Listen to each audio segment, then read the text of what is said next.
I'm David Knowles, and this is Ukraine, the latest. Today, we bring you updates from across the front lines, discuss Britain's naval support for Ukraine, and we analyse developments in Serbia as protesters march in Belgrade following a disputed snap election. Bravery takes you through the most unimaginable hardships to finally reward you with victory. If we give President Zelensky the tools, the Ukrainians will finish the job. Slava Ukraini! Nobody's going to break us. We're strong. We're Ukrainians.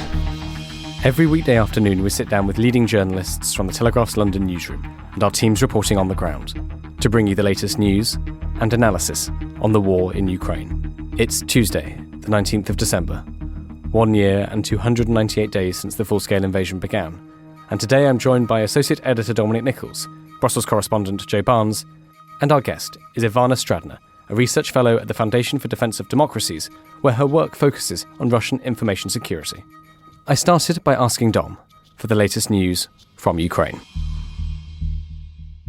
Well, hi David, hi everybody. So let's start a few days ago actually. So today's British MOD Defence Intelligence update says that last Thursday Russia fired an AS-24 Killjoy hypersonic missile. Killjoy is the NATO code name for it.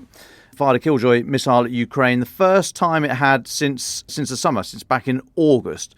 So they said they had attacked the Starokostyantiv military base, which is kind of in the centre west of the country last Thursday. These missiles were part of, when Putin announced in mid-2018, the Killjoy was one of 6 super weapons that had been earmarked to play a major role in Russia's future military doctrine. They have not been seen much of since the start of the full-scale invasion. Obviously, only kept back for high-value, well-defended targets, but it looks like it missed. So British MOD is saying many of its launches have likely missed their intended targets, while Ukraine has also succeeded in intercepting attacks by this supposedly undefeatable system. So they're not out and out stating that this thing missed last week, but I think we would have heard if a hypersonic missile had flown across Ukraine and hit its target. So I think that one was either shot down or missed as well. But they're used very sparingly. So interesting and why they attacked that airbase. So obviously continue to watch that. Now, talking about air defences, Russian air defences reportedly shot down a Ukrainian drone near Moscow this morning. So the city's mayor, Sergei Sobyanin, was on the airwaves talking about that this morning. No casualties reported at the debris site, which was in the Odintsovo district. Odintsovo? I don't know where the accent is there, sorry. But that's about 10 k's southwest of the city centre.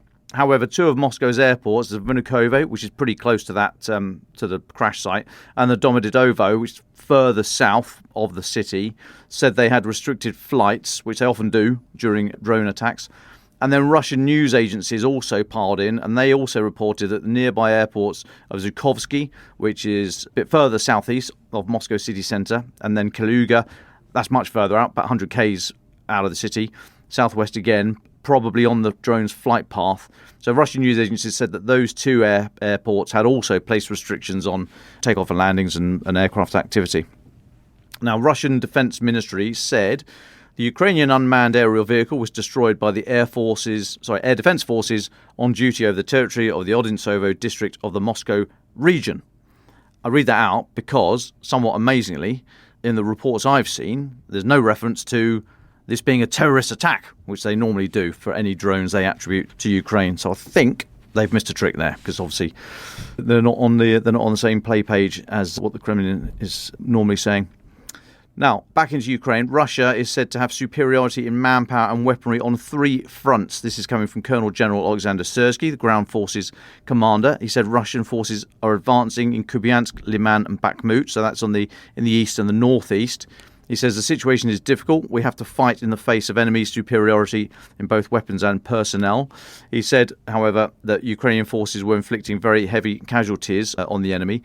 So there's very little territorial gain. I mean, we're talking metres, not kilometres, which, yes, does all add up. But again, it's the relative cost, and the numbers that we think are fairly trustworthy are just horrific, up to 1,000 a day around Avdiivka a couple of weeks ago. It's from a Western official. And so it's just, I mean, it's utterly immoral. Now, next one. Ukraine is increasing its production of drones as donation of Western artillery shells dwindles, or there are obviously big question marks here. So Ivan Havrilyuk, who's the Deputy Defence Minister, he said, as for artillery ammunition, this issue will keep popping up. Therefore, Ukraine's decided to address these challenges by creating a powerful UAV production system, UAV being unmanned or sometimes uninhabited aerial vehicles. That's the reference there. You'll also see UAS, uninhabited air systems, but they're all drones. So Mr. Havrilyuk said Ukraine would also work with Western arms companies to increase domestic production of NATO standard 155mm shells. This is a long-running issue about the production rates and when they can be ramped up, and just the sheer attrition of numbers. How many shells are fired per day? Thought to be up in the single figure thousands at the moment. It was much higher than that, but because of the shortage on both sides, they're down to single figure thousands of shells a day. But I mean, that is still utterly colossal figure. Now, General Zaluzny, Valery Zaluzny, he's been talking about the recent personnel removals, the sackings of regional army recruitment chiefs. So President Zelensky sacked a load of recruitment chiefs recently as part of his anti-corruption drive. General Zaluzny described them as professionals, which is an odd phrase to use in this context, but I wonder if some of that is, if not lost in translation, but maybe lost in context. But he said, he's obviously Ukrainian Army's commander-in-chief, the head of the armed forces. He said they were professionals, they knew how to do it, but they're not working here anymore. He was speaking to Ukrainska Pravda. Now, I wonder if he means by professionals, he means they weren't reservists or part-time. I don't think he was making a comment on showing any great support for corruption. All regional recruitment chiefs were sacked by the president in August after an inquiry he'd launched had found that many had accepted bribes to exempt men from fighting or place them in units that are not near the front. However, we've got to say there have been some tensions between the president and General Zaluzny. Occasionally pop out into the open. That is going to happen. If you're staring at these people every day for nearly 2 years in such a dynamic situation, there's going to be tensions every now and again. So maybe this is just another one of those. And then finally for me, Putin has been accused of attempting to recruit cannon fodder for his war in Ukraine. This is Moldovan Prime Minister Dorin Resian, who has made the remarks after Putin has made it easier for citizens of Moldova, Belarus and Kazakhstan to become Russian citizens. Mr. Resian condemned what he said was, quote, an attempt to recruit cannon fodder for this brutal and incomprehensible war launched by Russia in the neighbouring country of Ukraine. And this decree means that those citizens in Moldova, Belarus, Kazakhstan can now become Russian citizens by obtaining a permit and passing a test on Russian history. I'll have to read that book. Previously, they also had to prove that they reside permanently in Russia, but clearly, as he's desperate for personnel, manpower for the front, that's no longer a requirement. And I'll take a little pause there, David. Thank you very much, Dom. Joe Barnes, let's come to you. You've been writing up quite a few non-EU stories and more about the front lines and the war. Can we start with your piece on a rather extraordinary vehicle that has been spotted on the Russian side of the war? And tell us about what you saw, Joe. Yeah, so for our listeners, I recommend going onto the Telegraph website and searching for Russia mocked for rudimentary counter-drone wig. And essentially what this story is about is Russian forces' attempts to hide a military vehicle from Ukrainian drones using what are essentially screens of straw threads that resemble hair.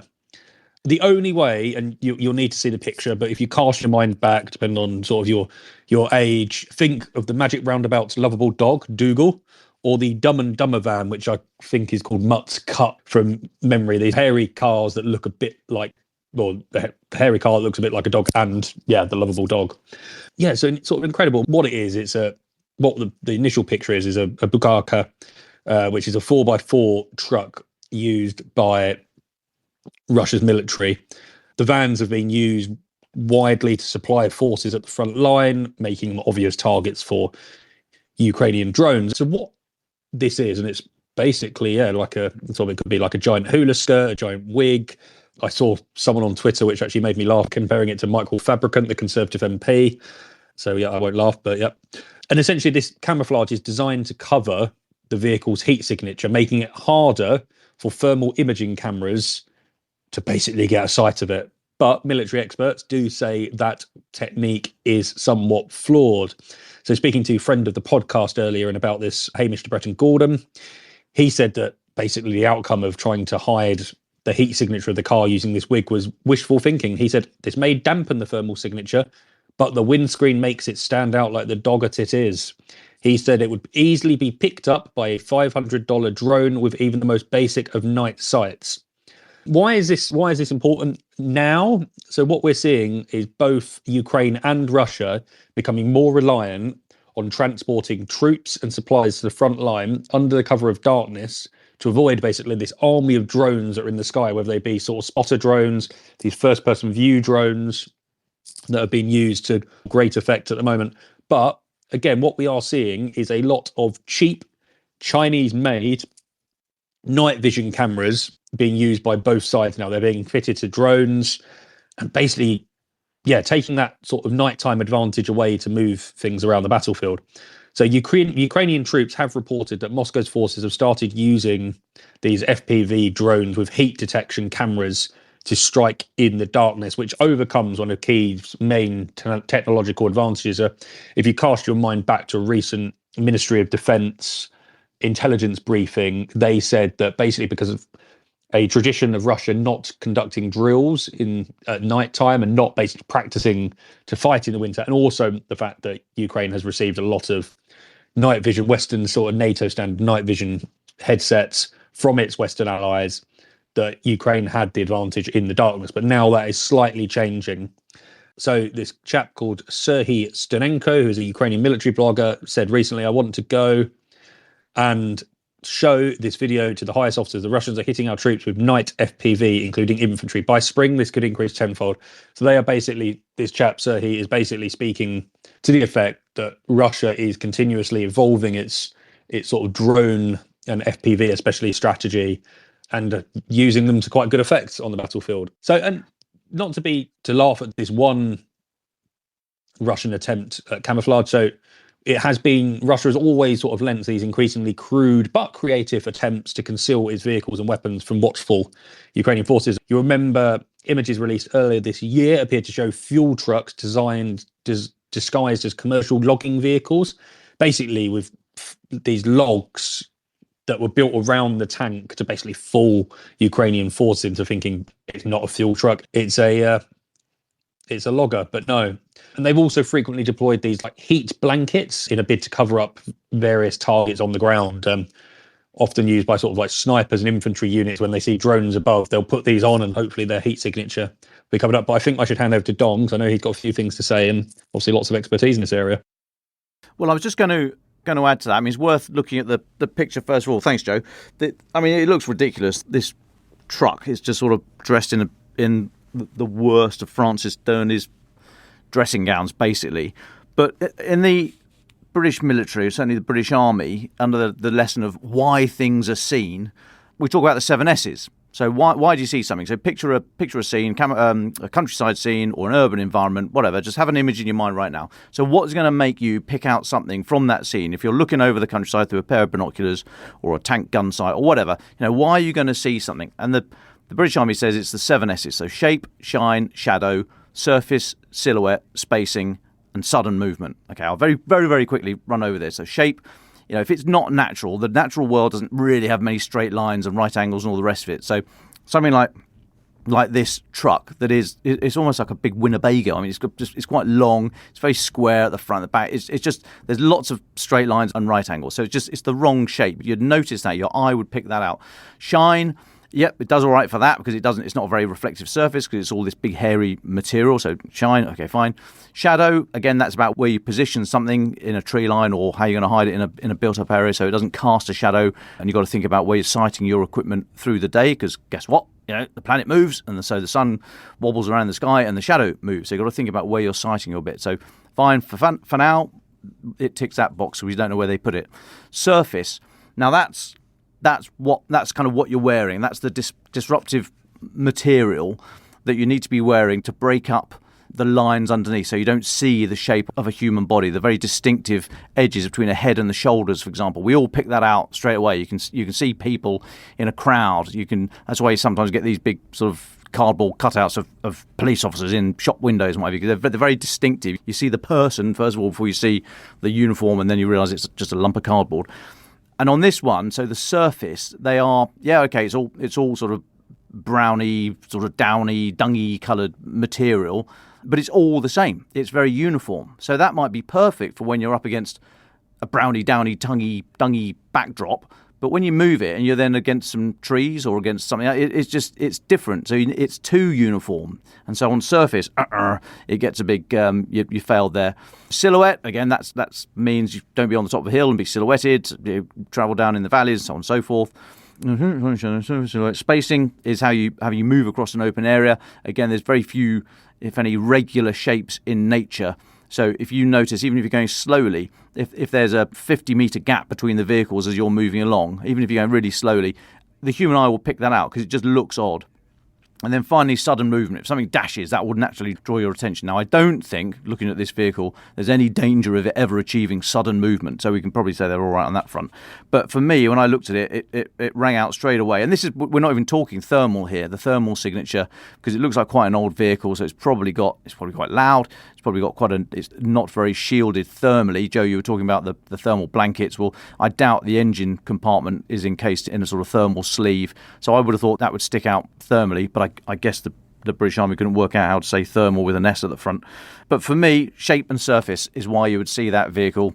It might also be where it was sighted and silhouetted in the shadow, but we don't know from the images we see. But for me, absolute fail. That vehicle is a dog's breakfast, as I think as Hamish said. But just thought it was worth thinking about why things are seen. And that's still true today. I don't know if the lesson is still the 7S's. Maybe they've found a way to shoehorn a thermal signature. Maybe it's signature. 8 S's. They might have signature. If anybody knows, please let me know, because you need to get thermal in there somehow. But for me, that vehicle is not camouflaged at all. It's just a different way of sticking out to an attentive soldier scanning his arcs or her arcs. Thanks. Thank you very much for that, Dom. I'm sure we'll see. We'll come back to this in the future. Joe, let's go back to you for one more story. You've been writing about Britain's aid to Ukraine, but in the naval sphere. Can you talk to us about this? Yeah, so I'd like to cast everyone's minds back to the NATO summit in Vilnius in July. Ukraine was sort of vying for NATO membership, but basically the American Germans said no and nine to that possibility. So the G7 countries came together and started butting their heads and was like, what can we do to basically offer Ukraine in terms of long-term security guarantees, assurances, in lieu of NATO membership?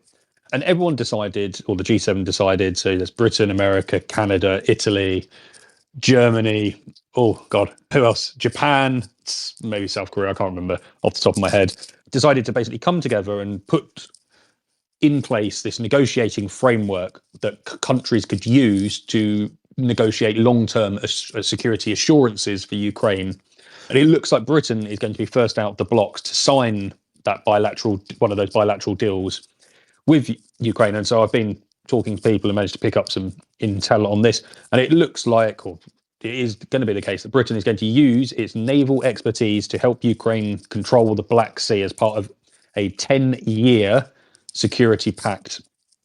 So it's going to be signed in the form of a memorandum of understanding, and it will pledge to keep Kyiv in the fight against Russia by providing continued military support focused on naval assets, as well as financial aid and intelligence sharing.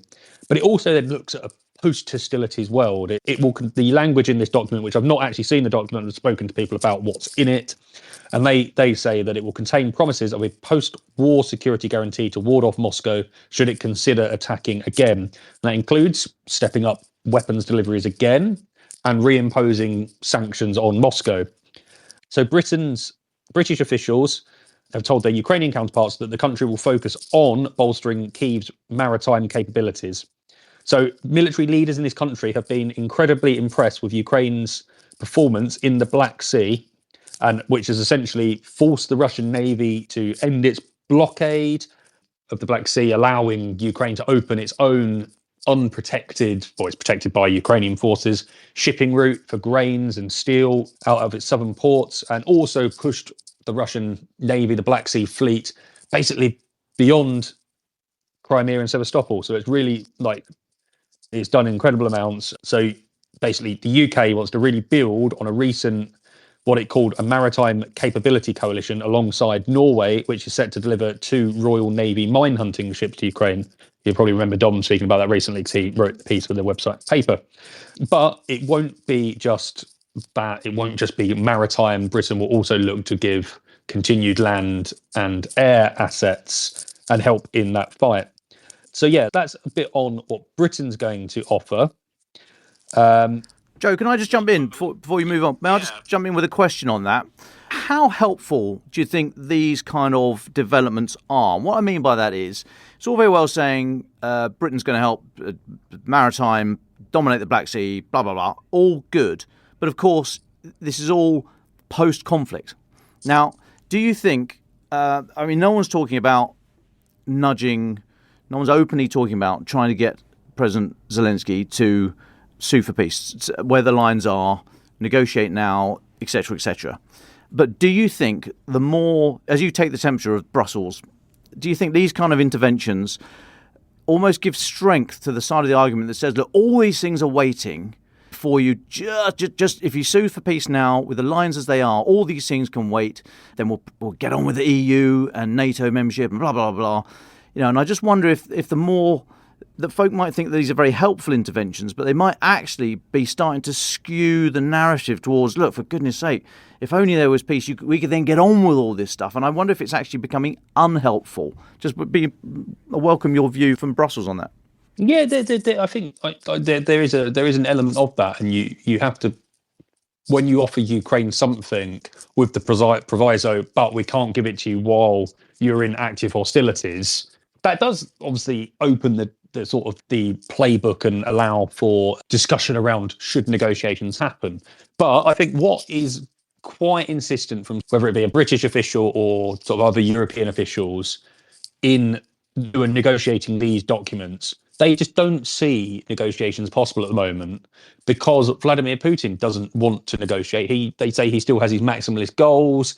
He won't basically it takes 2 to tango, they say. And so even if Zelensky goes, oh yeah, we've got enough on the table which we believe we can guarantee our future and be prosperous, etc. But he then needs Russia to play ball as well. And we've got to remember that Vladimir Putin is a bloke who essentially attacked Ukraine because he saw it veering away from that sort of status of a former Soviet country and trying to be European, trying to be transatlanticist. So he's clearly not going to come to the negotiating table while Ukraine has a series of offers to basically become a NATO member, to become an EU member, to have a NATO standard military, etc.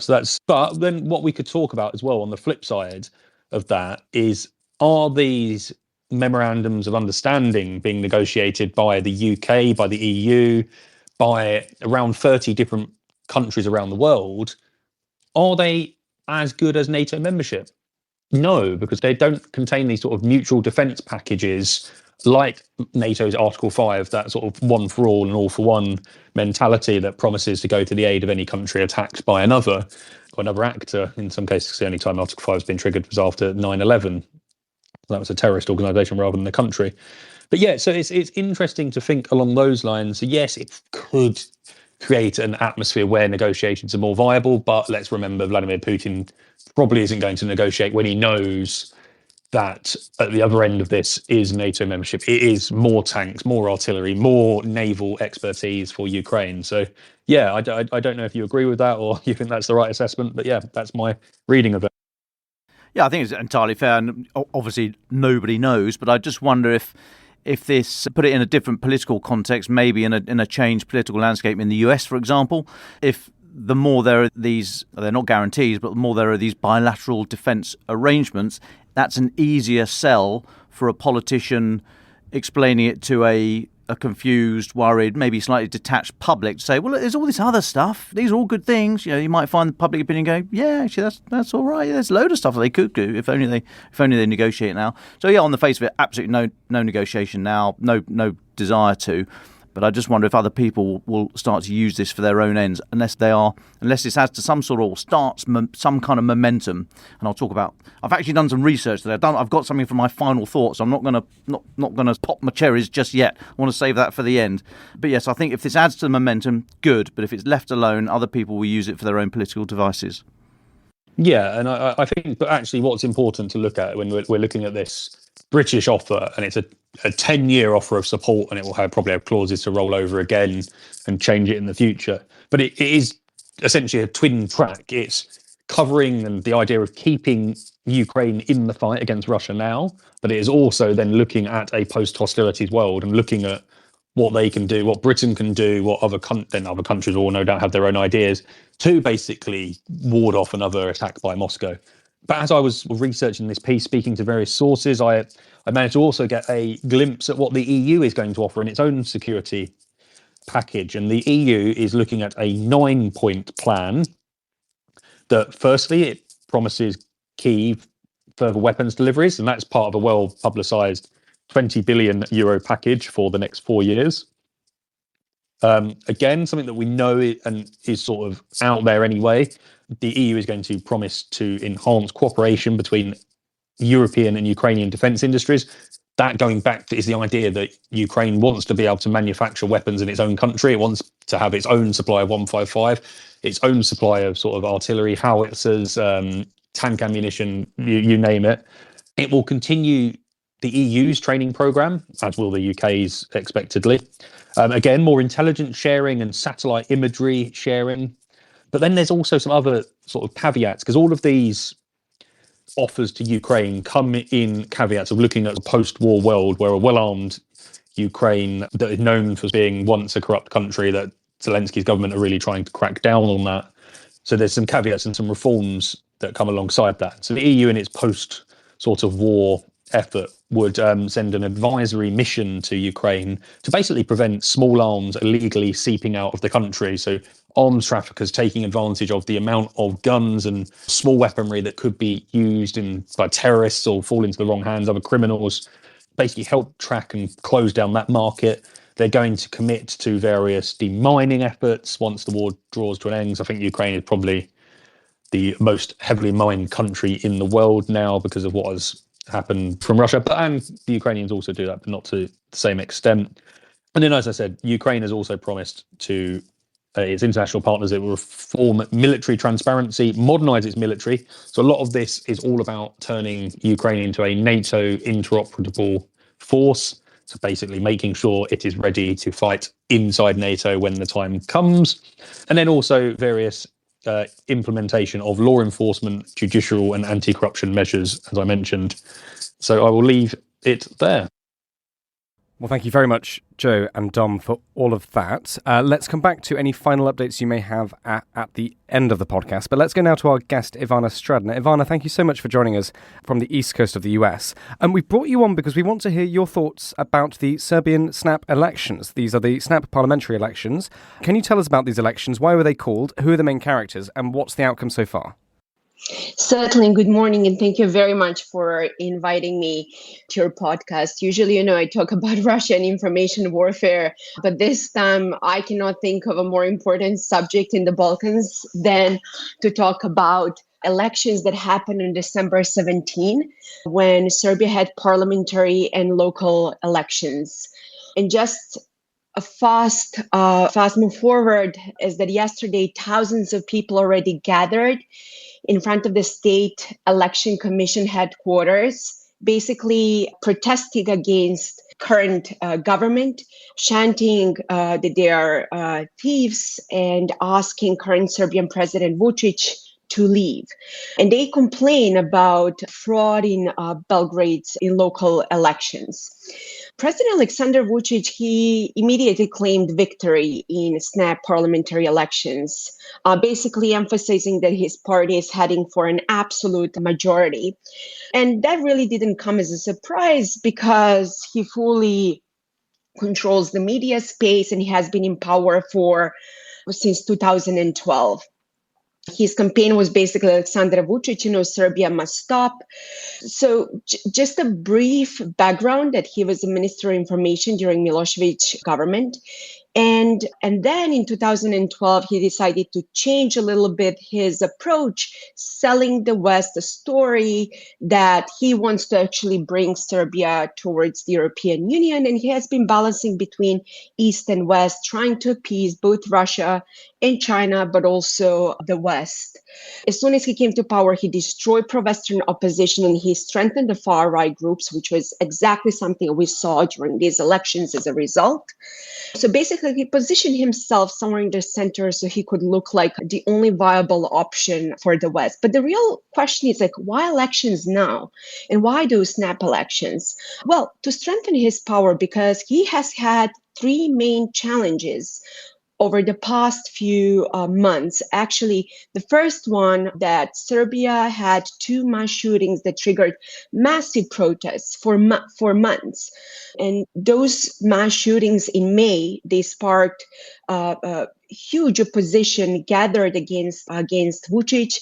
During those attacks, 19 people were killed, including 10 at a local school in Belgrade. During those massive protests, an interesting thing was that immediately President Vučić accused the West of organizing color revolution and Maidan. It got a full support also from Russian media, and that's something that truly scared him. However, during the summertime, such protests were dispersed and they were not very active anymore. But people were also dissatisfied with high inflation and corruption that is happening in Serbia.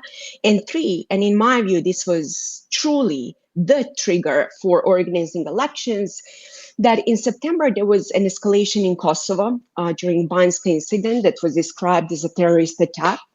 When Serbia tried to truly open a new front, but it was unsuccessful. And as I said, it was described as a terrorist attack. And the West even the West has been to some extent supporting President Vučić, or if I may say, tolerating some of the officials. That was the first moment after many years that they had a very strong stance against his actions in Kosovo. And he literally has been trying to use those elections also to strengthen his power, but also to use this as a bargaining chip against the West. So I'm absolutely not surprised to see those elections. I'm also not surprised to see some irregularities that were reported by election monitors and independent media. For example, they claimed that ethnic Serbs from neighboring Bosnia, they were voting at a sports hall in Belgrade. There was not an official polling. Then you have observers basically claiming the highest concerns over the cases of organized transfer of what they call illegal voters from other countries to Belgrade. I also actually was not surprised by the statement coming from the OSCE, Patka, the leader of the OSCE observer mission. He said that parliamentary elections, though technically well administered and offering voters a choice of political alternatives, were dominated by the decisive involvement of the president, which together with the ruling party's systematic advantages created unjust conditions. I can go on and on explaining all the reasons why those elections were basically challenged by numerous observers. Even the German Foreign Office put forward, in my view, a very strong argument in words. We'll see, what will happen when it comes to following through those words. They claim that Serbia has voted, but OSCE reports misuse of public resources, voter intimidation in cases of vote buying. This is unacceptable for a country with EU candidate status. Even though it's early morning in Washington, D.C., I checked the news. I haven't seen any other similar statements coming from the West. I only saw statements coming from Venezuela. Orban already congratulated Serbian president and China. Meanwhile, Russian media is in full force amplifying messages that this is the Maidan scenario, that the West, especially the United States, they are organizing this to overthrow the government. Those messages are actually also not a surprise because a week ago, Russian military review, they already put forward an argument that there would be massive protests, and the West will try to overthrow the government. This is, again, nothing new, because both Serbia and Russia have this paranoia about color revolutions. As a matter of fact, even Patrushev and back then Minister Vulin, he met, and they pledged together to fight color revolutions. So this really comes as no surprise. This is a typical scenario coming from Moscow. One other interesting thing that I also noticed is that the current government has been very nationalistic and populist in their sense. And they have been trying to create something that is called the Serbian world. Some in the West believe that this is just a cheap rhetoric, that this is, just Vucic's rhetoric for a domestic audience. But if you actually see who was at the stage to support Vucic, such as Milorad Dodik and other politicians from nearby Montenegro, this really tells you all you need to know about their true intentions in the long run. I do believe that the current government is just trying to buy time. Now, when it comes to the opposition, there is no strong pro-Western, pro-NATO opposition. And I'm not surprised, because nationalistic narratives have been created for more than a decade with very far-right messages. President Vucic fully controls the information space with his propaganda and with his anti-Western narratives. Given, that here I'm talking with Telegraph, just to let you know that propaganda already accused multiple times MI6 and the British government of trying to open a new front in Kosovo and against Russia, and to use that against Serbia. So all those narratives, well, for many of us on this podcast, we can laugh about them. They actually are significant in the information space in the country. And with such a narrative, it's very, very, I'm not surprised that we do not have over there pro-Western, pro-NATO opposition. So this is why they call it more center-left opposition. But they're not very well organized as of today. When people ask me about the outcome of protests, nobody knows. I see an incredible energy in Belgrade, especially among the youth. I haven't seen something like that in the past. But let's also not forget that it took years and years also to overthrow Milosevic. And it was also NATO intervention that was a catalyst for overthrowing him. Right now, I do not see Western support in that sense in Serbia, but I do see a lot of young people there with incredible energy to try, to make a better future for themselves. I was, as I said, very surprised to see German Foreign Office in their statement, and I truly hope that other Western leaders will follow with similar messages. But this is, what it is that I see as of today. Maybe, next time when we talk, things might change, things might not change, we shall see. But definitely there will be a moment when President Vucic will have to give up on his power. And I have no doubt that that will be not a very pleasant experience, and that might not actually end in a peaceful resolution. Ivana, thank you so much for explaining all of that to us. Just one question from me, and I know Dom has a few as well, but could you put everything that's happening in Serbia at the moment into a bit of regional context, and also in the context of the war in Ukraine? What does this mean for Russia and Ukraine that this is happening in the Balkans? So, as I mentioned multiple times, and I remember also in your podcast, that Putin will not stop at Ukraine. We have to understand Putin's type of war through Moscow's lenses. We cannot think through our Western lenses. He does not need to roll on tanks in Moldova or in Armenia and Azerbaijan conflict or in the Balkans. He already has, when it comes to the Balkans, his people, his proxies, his intelligence fully operational in the region. I do believe that one of Putin's goals is to challenge NATO. He cannot, as of today, challenge NATO militarily, let's say in Poland. But what he can do is to use NATO's weak links and NATO's weakest links is indeed in the Western Balkans. North Macedonia and Montenegro recently joined NATO. Several months ago in Kosovo, where NATO has peacekeeping mission, more than 30 NATO peacekeepers were injured. What did NATO do? Nothing, which was precisely what Putin and Vucic were hoping for.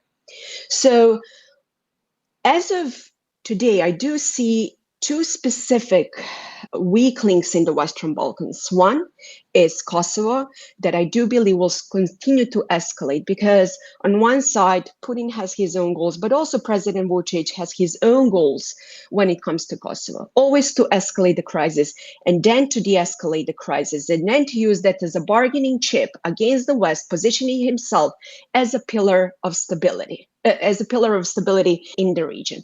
And the second weak link for the West in the Balkans is Bosnia and Milorad Dodik, who has been threatening with secession for years. Some, again, in the West believe that this is all cheap talk and there are, numerous details that we can certainly, discuss. But he's a very strong ally of Vladimir Putin and he has Putin's backing. And all he also needs to do is to follow through on his promise and just watch the West to do nothing over there. The last thing that the West needs right now is another conflict. Again, when people think about the Balkans, they immediately think of the 90s and civil wars and thousands and hundreds of thousands of people dying. We live in a very different era. Putin can truly disrupt the West with a conflict just below the threshold of war, but still powerful enough to show that the West is a paper tiger. I applaud the United Kingdom for sending, for example, additional troops in Kosovo, but this is still, not enough.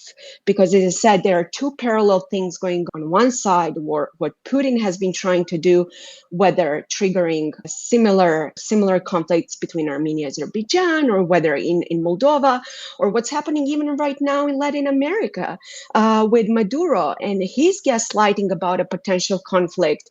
So this is all part of the same playbook.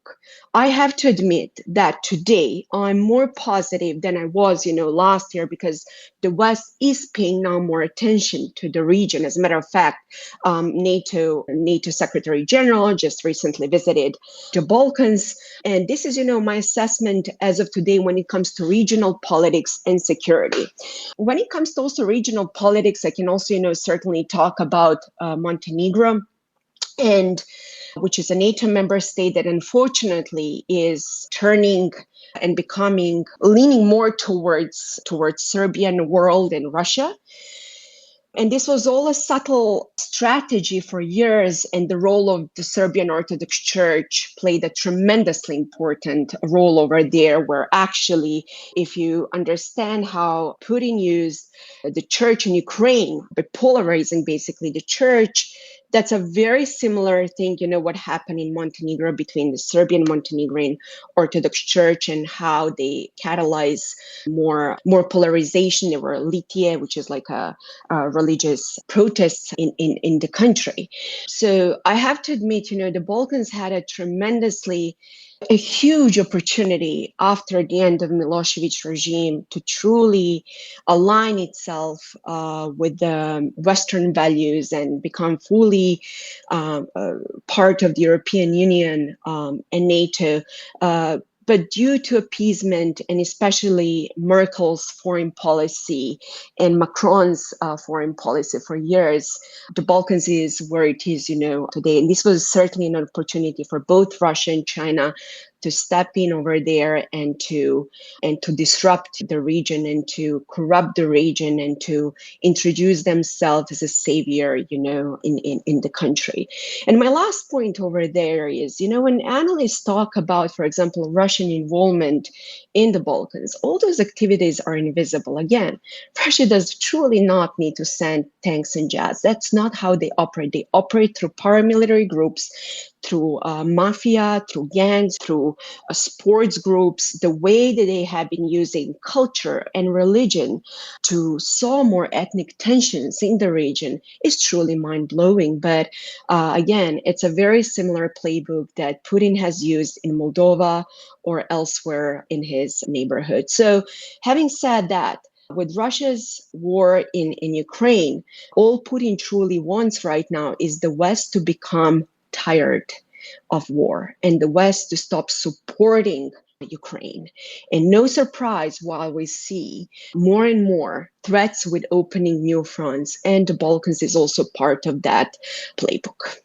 Ivana, thanks so much for joining us today. Dom here. Just got a question, if I may. I visited Serbia with the Defence Secretary, well, the then Defence Secretary, Ben Wallace, just before the start of the full-scale invasion, in an attempt to try and win them over to help. And I don't know if it works. I don't know how influential he was. But, it's very clear that the 1999 NATO-Serbia conflict is still very real. There are parts of the Serbian Ministry of Defence that are still bombed out, that they've kept as bombed out buildings to remind, well, us visiting, but also their own people that they had a war against NATO. I just wonder what you thought of the all this talk about it's all a colour revolution, it's a US or Western plot. I mean, do you think this is all just a standard trolling to play into that narrative? Or the fact they've had to come out with this, do you think that actually shows that the regime is a little bit concerned and they need to come out on the attack? If they felt they were secure, then they obviously wouldn't need to. But I just wonder if it's just part of the DNA, they just have to put all this stuff out there, or whether it's a sign of that they might actually be a little bit concerned. Absolutely. Thank you so much, John, for your question. So first question about Serbian Ministry of Defense, still keeping the building bombed over there. That's certainly, if there is one thing that the Serbian government has been good at, it's psychological warfare. They truly know how to target their audience and how to target the far right groups. Meanwhile, I always like to make jokes, but it's actually totally true.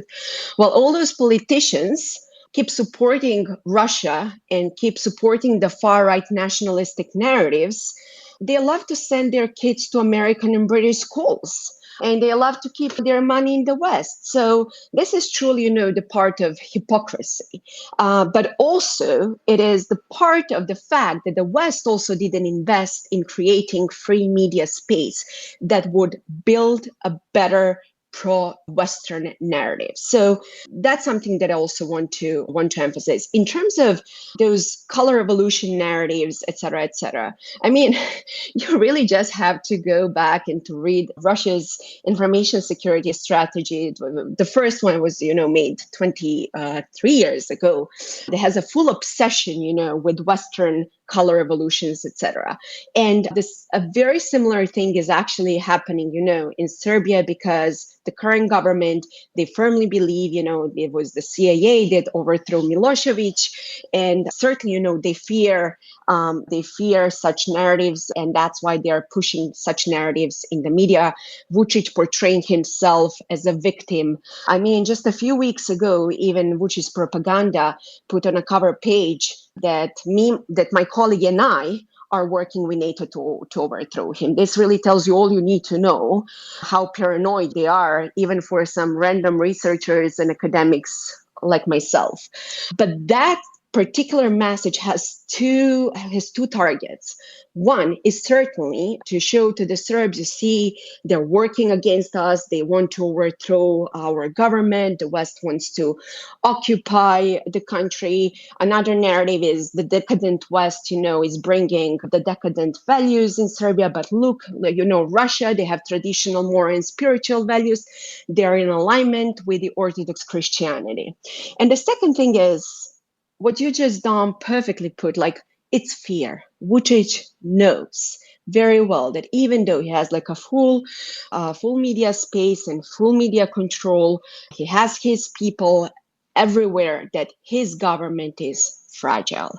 Russian war in Ukraine has changed certainly change the 21st trajectory and the world. And Vucic never, imposed sanctions against Russia. He has been trying to balance between East and West, but that leverage that he had prior to the invasion is fading away, and he knows that. And this is precisely why, since May, consistently has been pushing the narrative that the West is trying to overthrow him and to conduct a color revolution.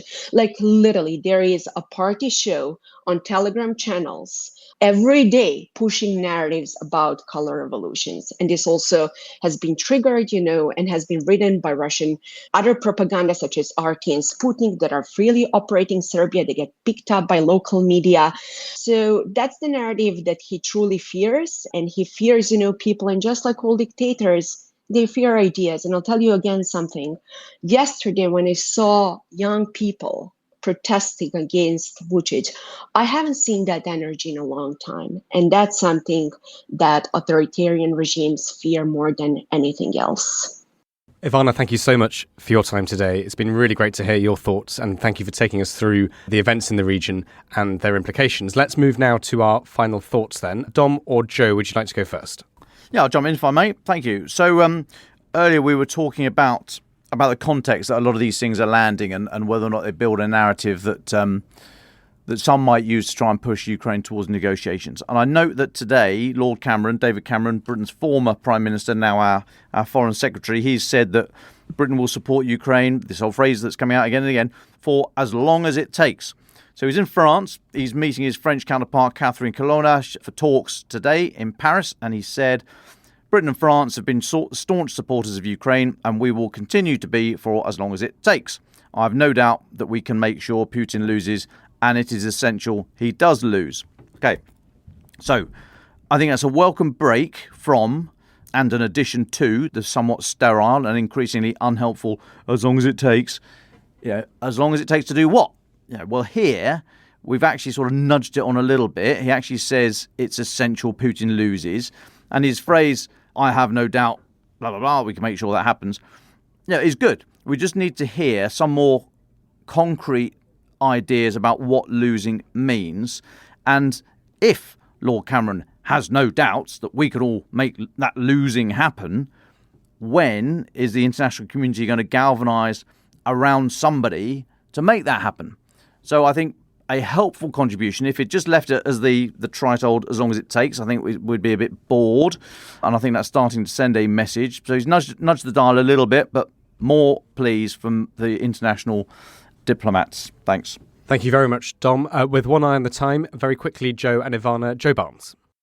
Rather than a thought, I just want to relay some polling that's been done by the Kyiv International Institute of Sociology, because there's been a lot of sort of speculation. Is Zelensky under pressure? Should he hold elections? Well, obviously that's an open question because martial law doesn't allow it. But looking at, is he supported in Ukraine? And this polling has found that President Zelensky remains the most trusted Ukrainian political figure. So Zelensky came in first with 77% of respondents saying he is a trustworthy figure. Serhiy Pachula, who is a comedian, public figure and notable fundraiser, came in second place with 69%. And Kyiv Mayor Vitaly Klitschko came in third with 52%. You would remember Klitschko took a recent snipe at Zelensky, suggesting that he was sliding into autocracy. So, yeah, interesting to see that Zelensky is still very much trusted. That is, though, down from 90% when the polling was last carried out by the Kyiv Institute, the International Institute of Sociology, when Zelensky got 90% trustworthy rating in May 2022, sorry. But yeah, so it seems that Zelensky, while things are going in a slight downward trend, that is not uncommon the longer someone stays in power, he does seem to have a higher confidence in his public. So it's interesting to note the average approval, and this is according to the Kyiv Independent, where I first read about the poll, our friends over there. The average approval of US presidents from 1938 to 2023 is only 53%. Of the most three recent presidents, only Barack Obama received an average approval rating of more than 50%. So Zelensky at 77%, even though His counteroffensive has seemingly failed in the eyes of many people. Yeah, he seems to be doing all right with the Ukrainian public. And I will stop there. Thanks for listening, folks. Thank you very much, Tom. Thank you, Joe. Ivana, as our guest, would you like the very final thoughts? I think it's too early right now to make any prediction on foresee any results when it comes to protests that are happening right now in Serbia. But as we're heading towards 2024, if there is Russia not good at so far, Russia has been setting always informational conditions before they do something. And they already informed us in July that there would be an escalation in Kosovo in September, and indeed it happens. If you read carefully, Russian media right now, they are already announcing that 2024 would be quite eventful in the Western Balkans. So we should believe them. But before we make any final assessment on that thought, it will definitely be contingent on the outcome of protests and the elections in Serbia. So it's worth watching. Ukraine the Latest is an original podcast from The Telegraph. To stay on top of all of our Ukraine news, analysis and dispatches from the ground, subscribe to The Telegraph. You can get your first 3 months for just £1 at www.telegraph.co.uk/Ukraine the Latest. We also have a Ukraine live blog on our website, where you can follow updates as they come in throughout the day, including insights from regular contributors to this podcast. You can listen to this conversation live at 1 p.m. London time each weekday on Twitter Spaces. Follow The Telegraph on Twitter so you don't miss it. To our listeners on YouTube, please note that due to issues beyond our control, there is sometimes a delay between broadcast and upload. So if you want to hear Ukraine the Latest as soon as it is released, do refer to the podcast apps. If you appreciated this podcast, please consider following Ukraine the Latest on your preferred podcast app. And, if you have a moment, leave a review, as it helps others find the show. You can also get in touch directly to ask questions or give comments by emailing ukrainepod@telegraph.co.uk. We do read every message. And you can contact us directly on Twitter. You can find our Twitter handles in the description for this episode. As ever, we are especially interested to hear where you are listening from around the world. Ukraine the Latest was produced by Giles Gear, and the executive producers are David Knowles and Louisa Wells.